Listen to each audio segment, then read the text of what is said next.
하나님의 말씀은 마태복음 10장 24절에서 33절까지 말씀입니다. 신약 성경 마태복음 10장 24절부터 33절입니다. 제가 가진 성경은 신약 15페이지, 16페이지에 있습니다.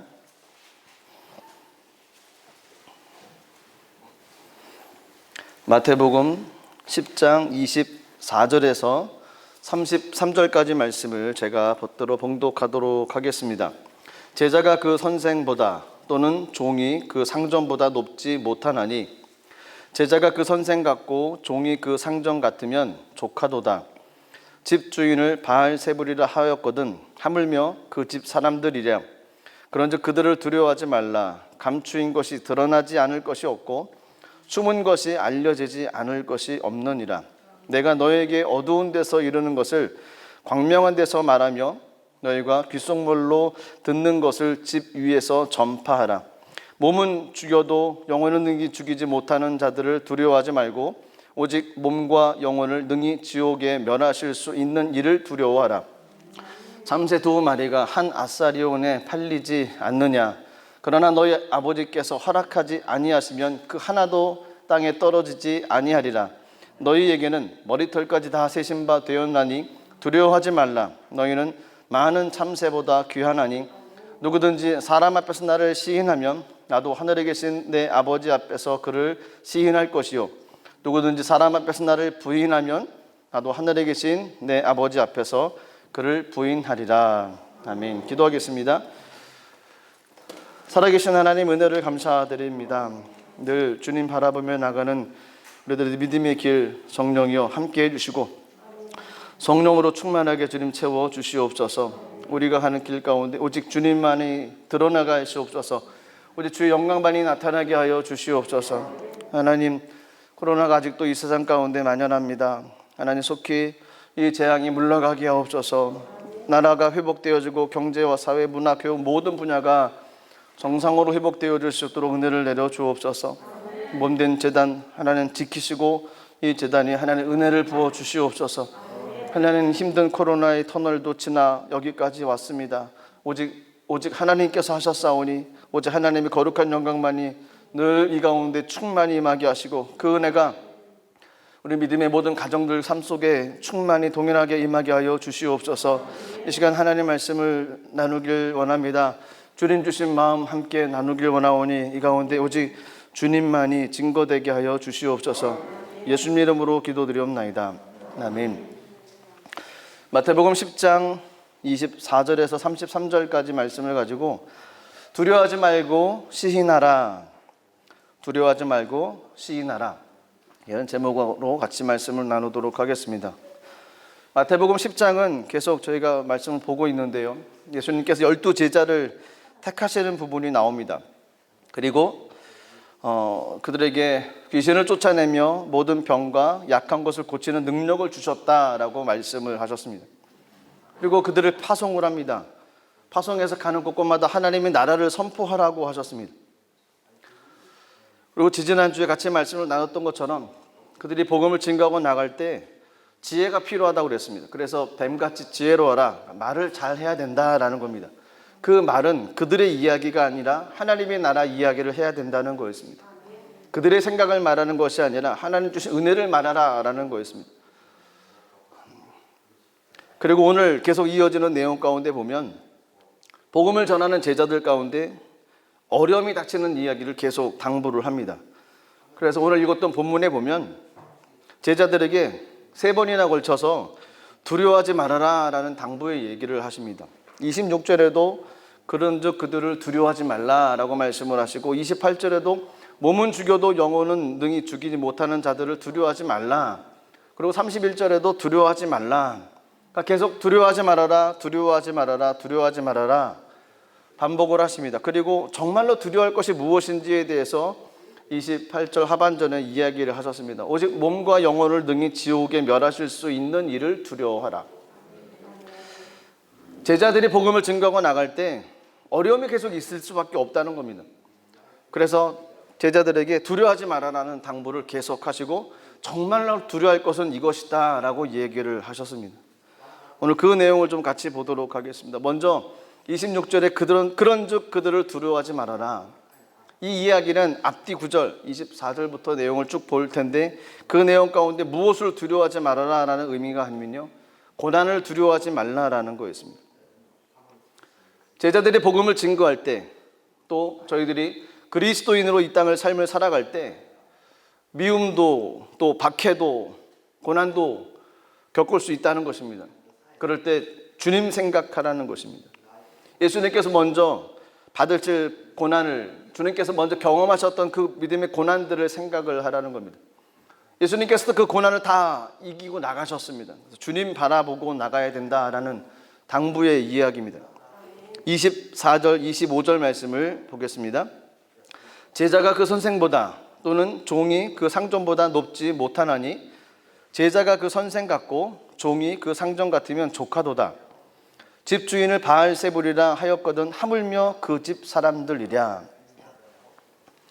어떻게 보면 이 이야기가 참 해석하기가 좀 어려운 부분도 있습니다.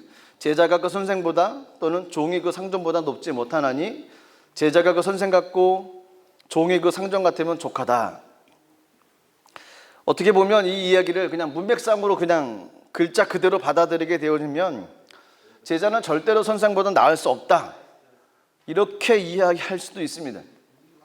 제자는 선생보다 결코 나서는 안 된다라는 겁니다. 왜냐하면 제자가 그 선생보다 높지 못하다, 종이 그 상전보다 높지 못하다라고 말씀하셨기 때문에 절대로 제자들은 선생보다 앞서서는 안 된다, 선생보다 뛰어나서는 안 된다라고 이야기를 할 수도 있습니다. 과연 그런 의미일까요? 예수님께서 요한복음 14장 12절에 이런 말씀을 하셨습니다. 내가 진실로 진실로 너에게 이르노니 나를 믿는 자는 내가 하는 일을 그도 할 것이요 또한 그보다 큰 일도 하리니 이는 내가 아버지께로 감이라. 예수님께서는 참 좋으신 분이시라는 것이, 그분은 그분이 하셨던 일보다 더 큰 일들을 우리로 하여금 할 수 있다라고 말씀을 하셨습니다. 그런 주님께서 제자가 선생보다 나을 수 없다라는 의미로 성경 말씀을 제자들에게 가르쳤을까요? 그렇게 성경을 해석하면 성경을 잘못 해석하는 것, 그냥 문자적으로만 해석할 수밖에 없는 모습입니다. 한계입니다. 그것은 옳지 않습니다. 그러면 이 의미는 무슨 의미일까요? 제자는 선생보다, 종은 상전보다. 이 보다라고 하는 헬라어 단어는 위쪽, 넘어서다, 그러니까 우월하다라는 의미입니다. 그래서 그 구절을 다시 해석을 하면 이렇게 할 수 있습니다. 제자가 그 선생을 넘어설 수 없고 종이 그 상전을 넘어설 수 없다는 뜻인데, 이 이야기는 그 당시에 사용했던 격언을 인용을 했던 거였습니다.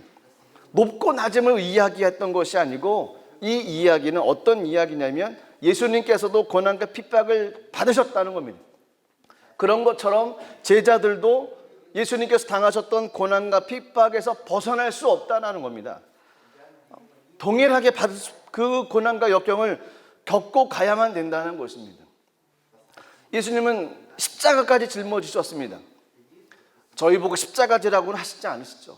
왜냐하면 주님께 져주셨으니까요. 하지만 그거보다는 못하지만 그 안에 여러 가지 고난과 박해와 아픔과 고통도 예수님께서 지나가셨던 것처럼 저희들도 지나갈 수밖에 없다는 겁니다. 그러니까 담대하라는 것이었습니다. 예수님께 제자들에게 이렇게 당부하셨던 것은 이 땅을 살아가는 저희들에게도 당부하시는 말씀이지 않을까요? 예수 믿고 신앙생활하며 삶을 살아가는 것, 어찌 보면 편합니다. 하지만 박해도 있고 고난도 있습니다. 어려움도 있습니다. 그 어려움 안 겪고 넘어가면 좋죠. 하지만 겪을 수밖에 없다는 거였습니다. 그러니 마음을 담대히 하라는 거였습니다. 예수님께서 또한 어떤 이야기까지 받으셨냐면요, 25절 하반절에 보면 그 집주인을 바알세불이라 하였거든 하물며 그 집 사람들이랴. 예수님을 집주인으로 얘기를 했습니다. 그리고 제자들을 그 집에 있는 사람들로 비유를 했습니다. 바리새인들 위시로 해서 예수님을 적대하는 사람들이 예수님께서 귀신을 쫓아내자 그가 귀신의 왕을 의지해서 귀신을 쫓아낸다라고 비방을 했습니다. 예수님을 유대인들이 바알세불, 마귀의 왕, 귀신의 왕으로 몰아세웠던 거였죠. 얼마나 억울하십니까? 예수님이 귀신의 왕으로 오인받았다는 겁니다. 귀신의 왕을 의지를 해서 병도 고치고 기적도 행했다는 겁니다. 그들이 그렇게 예수님에 대해서 좋지 않은 이야기로 예수님에 대해서 모욕하고 비방하기 시작을 했던 것입니다. 그리스도인으로 삶을 살아가는 것은 카페트 그 길 위에 그냥 편안하게 삶을 살아갈 수 있는 길이 아니었습니다. 제자들에게 당부하셨던 그것은 고난을 받을 수밖에 없다라는 겁니다. 하지만 나도 그 길을 지나갔기 때문에 그 길을 지나갈 때 고난을 당하고 박해를 당하고 조롱을 당하는 건 어렵게 생각하지 말고 믿음으로 이겨나가라는 거였습니다. 그리스도인으로 삶을 살아간다는 거, 조롱과 핍박, 고난 같이 갈 수밖에 없는 길이라는 것입니다. 과거 20, 30년 전만 해도 한국 땅에서 신앙생활하며 나가는 것이 쉽지 않은 가정들이 있었습니다. 왜냐하면 한국이라고 하는 그 특수성, 그 유교의 문화가 너무 많이 자리 잡고 있다 보니까 이 기독교 사상하고 이 배치가 되는 겁니다. 맞지를 않는 거였습니다. 그래서 믿음이 있는 가정, 처음 신앙을 가지고 나가는 가정 가운데는 굉장한 핍박이 있었습니다. 너무너무 힘들고 어렵게 신앙의 그 모습을 가지고 삶을 살아갔던 가정들이 한두 가정이 아니었습니다. 그런데 세월이 지나고 보니까 요즘 시대는 참 좋지 않습니까? 더군다나 저희가 살고 있는 이 독일 땅은 기독교 국가입니다. 예수님에 관한 일들이 국가 공휴일입니다. 이런 나라가 세상에 어디 있습니까? 참 좋은 시대, 좋은 나라에서 삶을 살아가고 있습니다. 예수 믿는다고 반대할 사람들도 없습니다. 사회적으로도 반대를 하지 않습니다. 그런데 기독교라고 하는 그 신앙은 한국 땅에서 굉장히 핍박 가운데 있었고 어려운 가운데 있었을 때 그 신앙의 모습이 사라지지 않고 오히려 신앙에 더 열심을 가지고 나갈 수밖에 없었던 것이 기독교의 신앙이었습니다. 박해하면 박해할수록 그 신앙은 견고해졌습니다. 그리고 핍박이 가면 핍박이 갈수록 그 신앙은 퍼져나가기 시작을 했습니다. 그래서 니체라는 사람이 이런 얘기를 했답니다. 기독교는 절대로 박해하면 안 되는 종교다. 왜냐하면 기독교는 박해하면 할수록 더 번성하는 종교이기 때문이다. 맞는 말이죠. 기독교는 박해하면 박해할수록 손 놔버리지는 않습니다. 더 기도를 합니다. 더 의지하고 하나님께로 매달리는 것이 기독교의 신앙입니다.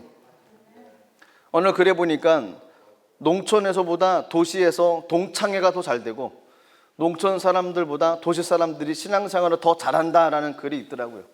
그래서 읽어보니까 시골에 사는 사람들은 교회 나가는 거 쉽지 않다는 겁니다. 왜냐하면 시골은 고향의 땅이고 내 집이 있고 내 터전이 있고 어렸을 때부터 함께 살았던 친구들이 있고 그러다 보니까 부족한 것이 없다는 겁니다. 아쉬울 것이 없다는 거죠.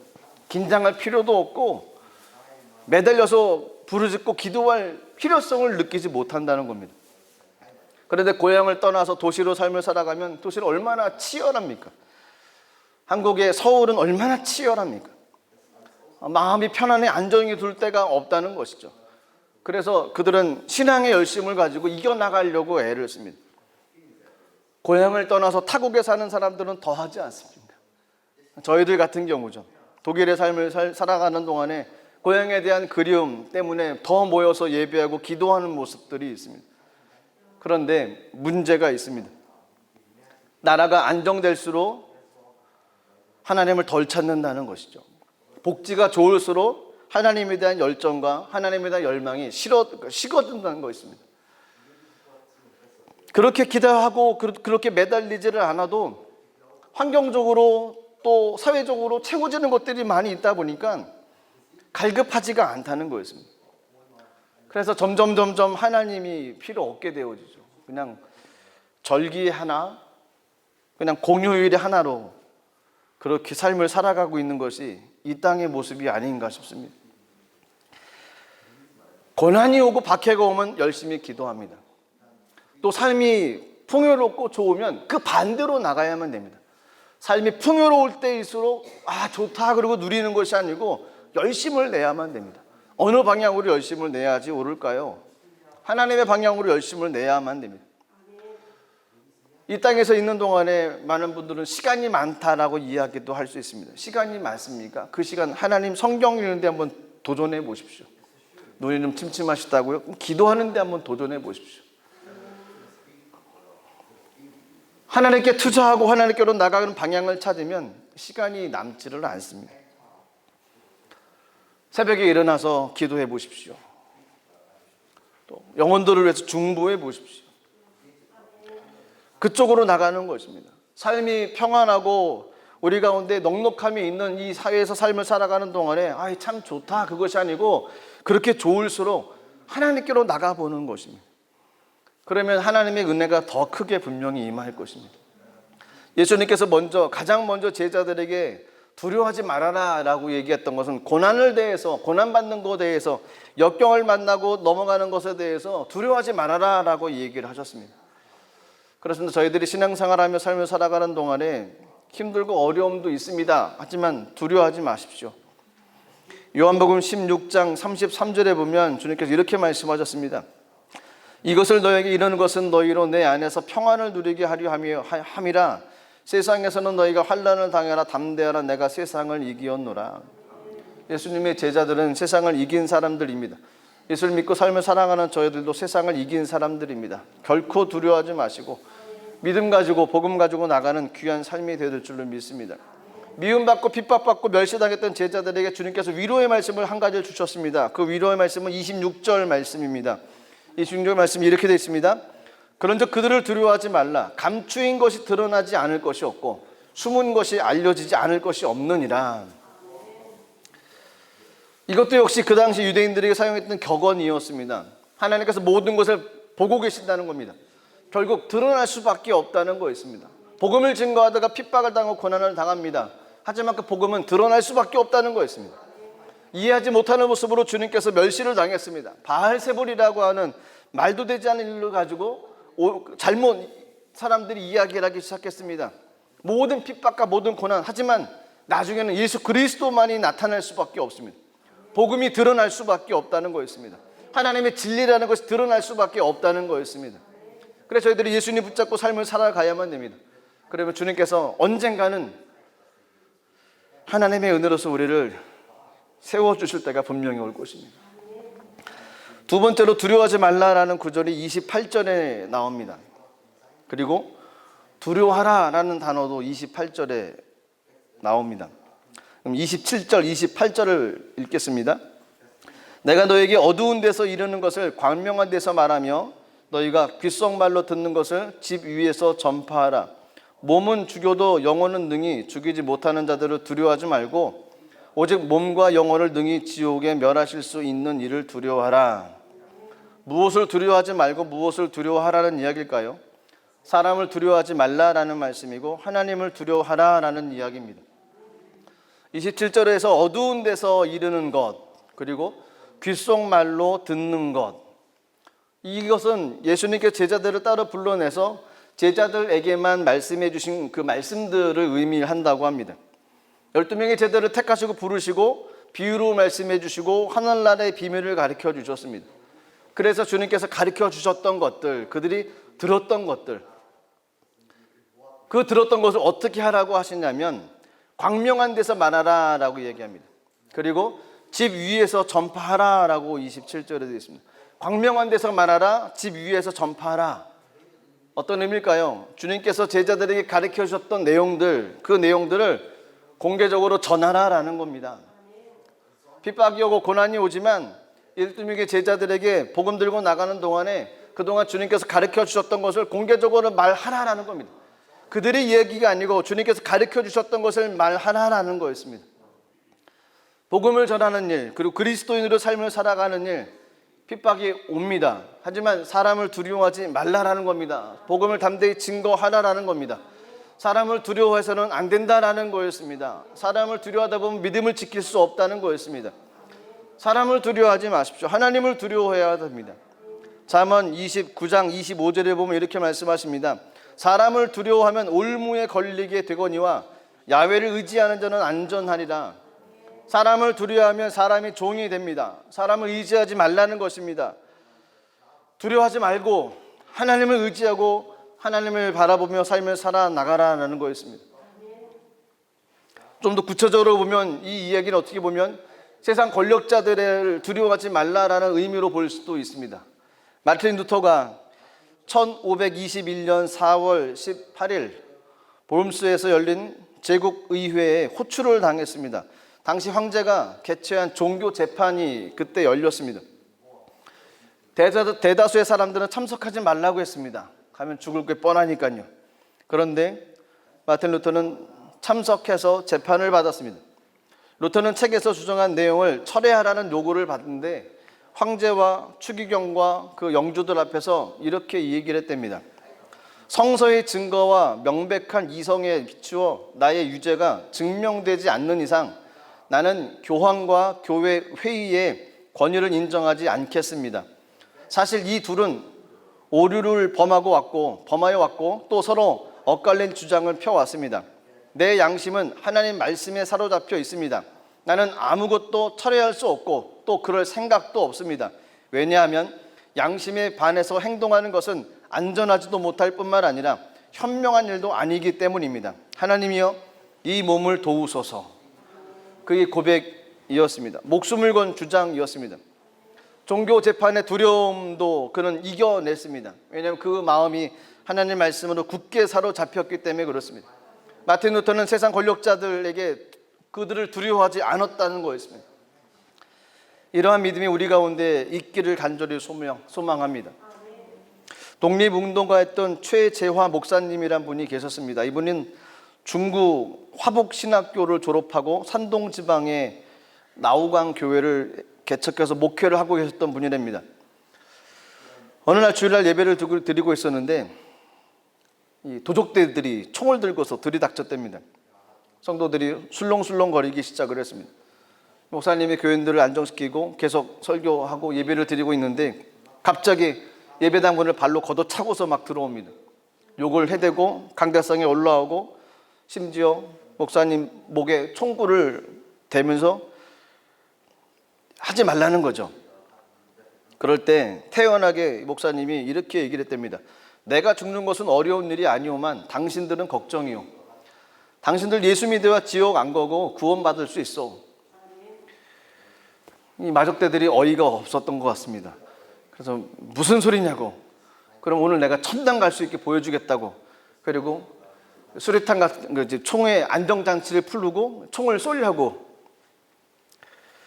그러고 있는 찰나에 최 목사님이 다시 한번 얘기를 했답니다. 예수 믿으시오. 그래야 구원받습니다. 이 도둑 대장이 어이가 없는 거였습니다.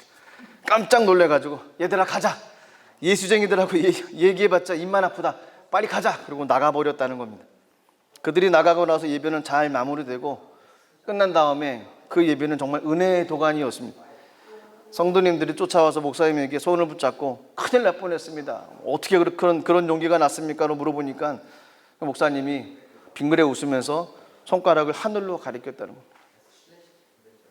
하나님이 주신 용기였다는 거였다는 거예요. 하나님을 두려워하는 자, 하나님을 경외하는 자. 그렇습니다. 저희가 하나님을 두려워하는 자로 삶을 살아가야 됩니다. 세상은 아직도 하나님을 두려워하지 않고 세상을 두려워합니다. 세상에 있는 것들을 두려워합니다. 그래 산에도 의미를 두고 바다에도 의미를 두고 풍랑에도 의미를 두고 여러 가지 모습, 나무에도 의미를 두고 바위에도 의미를 두고서 빕니다. 하지만 하나님 경외한 사람들은 그렇지 않습니다. 사람의 몸과 영혼을 지옥에 멸하실 분은 오직 하나님 한 분이십니다. 하나님 의지하고 나가는 삶이 필요합니다. 두려움의 대상을 분명히 알아야만 됩니다. 성경에서도 많은 인물들을 보면 하나님을 두려워했습니다. 모세는 철저히 하나님을 두려워했습니다. 저희가 아는 다니엘이라고 하는 사람도 하나님을 철저히 두려워했던 사람이었습니다. 히브리서 11장에 보면 많은 믿음의 사람들이 나옵니다. 말도 못하는 고난과 박해 가운데서도 하나님을 두려워하고 그분을 의지하며 삶을 살았습니다. 하나님을 두려워하는 저희가 되기를 간절히 소망합니다. 시편 118편 6절 7절 말씀 보시면 이렇게 얘기하십니다. 야훼는 내 편이시라 내가 두려워하지 아니하리니 사람이 내게 어찌할꼬. 야훼께서 내 편이 되사 나를 돕는 자들 중에 계시니 그러므로 나를 미워하는 자들에게 보응하시는 것을 내가 보리로다. 하나님이 우리 편이십니다. 사람 두려워하지 말고 하나님 두려워하며 삶을 살아가야 될 줄로 믿습니다. 마지막 세 번째로 두려워하지 말라라고 얘기를 하십니다. 31절에 있는 내용인데요, 두려워하지 말아라. 도대체 뭘 하나라고 말씀하시냐면 두려워하지 말고 시인하기를 원한다라고 말씀을 하십니다. 29절 30에서 31절까지 말씀을 읽겠습니다. 참새 두 마리가 한 아사리온에 팔리지 않느냐? 그러나 너희 아버지께서 허락하지 아니하시면 그 하나도 땅에 떨어지지 아니하리니 너희에게는 머리털까지 다 세신 바 되었나니 두려워하지 말라. 너희는 많은 참새보다 귀하니라. 아사리온이라고 하는 그 화폐 단위는 이스라엘 나라에서 가장 작은 동전, 가장 작은 화폐라는 겁니다. 한 아사리온, 이 가장 작은 그 화폐 동전으로 참새 두 마리를 삽니다. 그러니까 그만큼 가치가 없다는 것을 의미를 하는 거죠. 그런데 그런 참새들도 하나님의 허락이 없이는 떨어지지 않는다라는 겁니다. 소중하다라는 겁니다. 하나님께서 귀하게 보신다는 겁니다. 그렇습니다. 저와 여러분들의 존재는 하나님께서 귀하게 보시는 존재입니다. 그 하나님의 사람들은 주님께서 삶을 이끌어 가십니다. 주님께서 보호하시고 주님께서 인도해 주시고 우리 삶 가운데 하나님의 손길로 분명히 붙잡아 주실 것입니다. 영국의 특급 열차가 헤드라이트를 켜고 달리고 있었답니다. 그 기차에는 빅토리아 여왕도 타고 있었습니다. 갑자기 기관사가 이상한 것을 보았습니다. 검은 외투를 입은 듯한 사람이 선로에서 두 팔을 흔드는 것처럼 보여서 급정거를 했습니다. 내려봤더니 아무도 없는 거였습니다. 선로를 따라 조금 가봤더니 조금 더 간 다음에 보니까 그 다리가 그 급류로 인해서 끊어져 있었습니다. 특히 수습을 잘 하고서 런던에 도착한 다음에 기관사가 기차를 점검하는데 그 램프를 이렇게 보다 보니까 램프 밑에 하루살이들이 죽어가지고 엉겨붙어 있는 모습이 있었습니다. 그 빛이 검은 그림자처럼 보였던 거였습니다. 그랬더니 빅토리아 여왕이 이렇게 얘기했답니다. 나는 그것을 우연한 사건으로 생각하지 않습니다. 그것은 하나님께서 우리를 보호하신 것입니다. 우연이란 없다는 거였습니다. 하루살이가 죽어가지고 뭉쳐있는데 그것이 사람이 철로에 서서 팔을 벌리는 것처럼 보였다는 것. 그래서 서봤더니 선로는 끊겨 있었고 하나님께서 지켜주셨다는 것.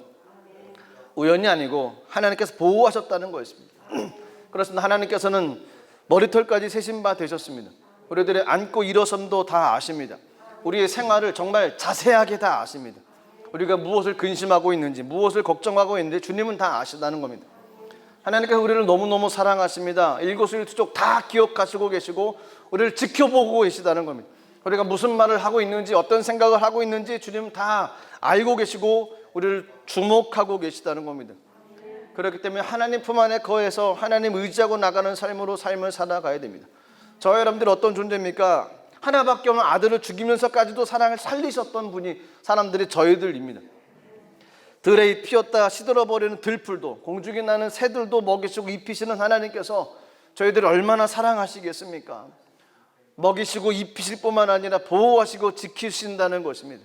하나님은 천하 많은 사람들 가운데 모든 사람들을 다 귀하게 보시고 특별히 저와 여러분들을 귀하게 보신다는 겁니다.